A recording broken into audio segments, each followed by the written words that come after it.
माँ तो माँ होती है। माँ, राजू बोल रहा हूँ। कैसी हो माँ? मैं ठीक हूँ बेटे। ये बताओ, तुम और बहू दोनों कैसे हो? हम दोनों ठीक हैं माँ। आपकी बहुत याद आती है। अच्छा सुनो माँ, मैं अगले महीने इंडिया आ रहा हूँ तुम्हें लेने। क्या? हाँ माँ, अब हम सब साथ ही रहेंगे। नीतू कह रही थी माँ जी को अमेरिका ले आओ, वहाँ अकेली बहुत परेशान हो रही होंगी। हेलो, सुन रही हो माँ? हाँ हाँ बेटे। बूढ़ी आंखों से खुशी की अश्रुधारा बह निकली। बेटे और बहू का प्यार नस नस में दौड़ने लगा। जीवन के 70 साल गुजार चुकी सावित्री ने जल्दी से अपने पल्लू से आंसू पोंछे और बेटे से बात करने लगी। पूरे 2 साल बाद बेटा घर आ रहा था। बूढ़ी सावित्री ने मोहल्ले भर में दौड़ दौड़ कर ये खबर सबको सुना दी। सभी खुश थे कि चलो बुढ़ापा चैन से बेटे और बहू के साथ गुजर जाएगा। राजू अकेला आया था। उसने कहा कि माँ, हमें जल्दी ही वापस जाना है, इसलिए जो भी रुपया पैसा किसी से लेना है वो लेकर रख लो, और तब तक मैं किसी प्रॉपर्टी डीलर से मकान की बात करता हूँ। मकान? माँ ने पूछा। हाँ माँ, अब ये मकान बेचना पड़ेगा, वरना कौन इसकी देखभाल करेगा? हम सब तो अब अमेरिका में ही रहेंगे। बूढ़ी आंखों ने मकान के कोने कोने को ऐसे निहारा जैसे किसी अबोध बच्चे को सहला रही हो। आनन फानन और औने पौने दाम से राजू ने मकान बेच दिया। सावित्री देवी ने वो जरूरी सामान समेटा जिससे उनको बहुत ज़्यादा लगाव था। राजू टैक्सी मंगवा चुका था।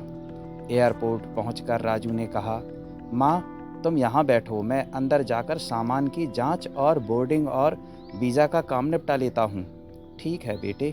सावित्री देवी वहीं पास की बेंच पर बैठ गईं। काफ़ी समय बीत चुका था।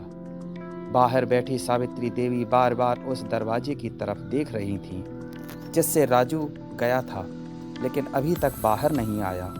शायद अंदर बहुत भीड़ होगी, सोचकर बूढ़ी आंखें फिर से टकटकी लगाए देखने लगी। अंधेरा हो चुका था। एयरपोर्ट के बाहर गहमागहमी कम हो चुकी थी। माँ जी, किससे मिलना है? एक कर्मचारी ने वृद्धा से पूछा। मेरा बेटा अंदर गया था टिकट लेने, वो मुझे अमेरिका ले जा रहा है, सावित्री देवी ने घबरा कर कहा। लेकिन अंदर तो कोई पैसेंजर नहीं है। अमेरिका जाने वाली फ़्लाइट तो दोपहर में ही चली गई। क्या नाम था आपके बेटे का? कर्मचारी ने सवाल किया। राजू। सावित्री के चेहरे पे चिंता की लकीरें उभर आईं। कर्मचारी अंदर गया और कुछ देर बाद बाहर आकर बोला, माँ जी, आपका बेटा राजू तो अमेरिका जाने वाली फ़्लाइट से कब का जा चुका है। क्या? वृद्धा की आंखों से आंसुओं का सैलाब फूट पड़ा। बूढ़ी माँ का रोम रोम कांप उठा। किसी तरह वापस घर पहुंची, जो अब बिक चुका था। रात में घर के बाहर चबूतरे पर ही सो गई। सुबह हुई तो दयालु मकान मालिक ने एक कमरा रहने को दे दिया। पति की पेंशन से घर का किराया और खाने का काम चलने लगा। समय गुजरने लगा। एक दिन मकान मालिक ने वृद्धा से पूछा, माँ जी, क्यों नहीं आप अपने किसी रिश्तेदार के यहाँ चली जाएं? अब आपकी उम्र भी बहुत हो गई, अकेली कब तक रह पाएंगी? हाँ, चली तो जाऊं, लेकिन कल को मेरा बेटा आया तो यहाँ फिर कौन उसका ख्याल रखेगा? आंखों से आंसू आने लग गए। दोस्तों, आप सबसे विनती है कि माँ बाप का दिल कभी मत दुखाना। इससे हमें शिक्षा मिलती है कि माँ तो माँ होती है, कभी उनका दिल न दुखाना।